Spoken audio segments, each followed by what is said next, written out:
Hi, my name is Zubin Patnaik, My name is Akash Sharma. and we're senior students at University of Massachusetts Lowell, and this is our capstone project. We were to design a 12-volt DC solar charge controller system for villages in Bilran province in the Philippines. The system works on a 50-watt solar panel that's connected to our charge controller. The charge controller employs MPPT, and that is connected to a battery which provides USB 5 volts charging as well as a 12 volt 20 watt lamp. The lamp provides indoor lighting for the villagers, and we have employed a system that displays useful information for the villagers. So if you can just look at the screen right here, we have the status of the solar panel, the status of the battery, and the status of the load.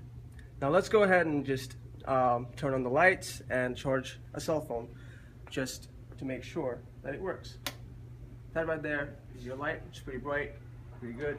And I'm about to charge my cell phone with this USB right here, and you can see that it charges the cell phone. So our system is safe. We've employed precautions to making sure that the terminals of the positive and the negative of the battery do not come in contact.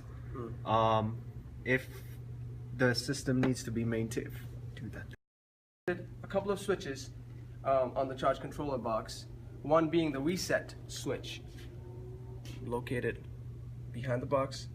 Pressing it will reset the Arduino that we implemented in the box, and then as you can see, the whole system resets. The backlight switch, on the other hand, is just to preview the backlight of the LCD, just to save power. We implemented that. Usually during nighttime, if you cannot see the display, pressing the backlight switch is viable. So currently you can see that we have about 13.23 volts coming from the solar panel, about 0.1 amps at 1.28 watts from the panel. The battery is sitting at 12.68 volts. The load status is off, bulk charging is normal, and we are at 90% charge as well as a 90% PWM wave. One of the key design aspects of our project was to make sure it was a cost-effective implementation for these villages.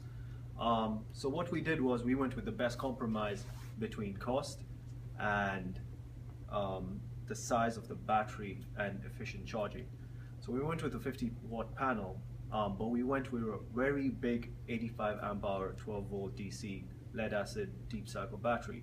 The reason for this is these villages are located up in the mountains of Bilran, and in these areas we don't tend to see sunlight every day per se.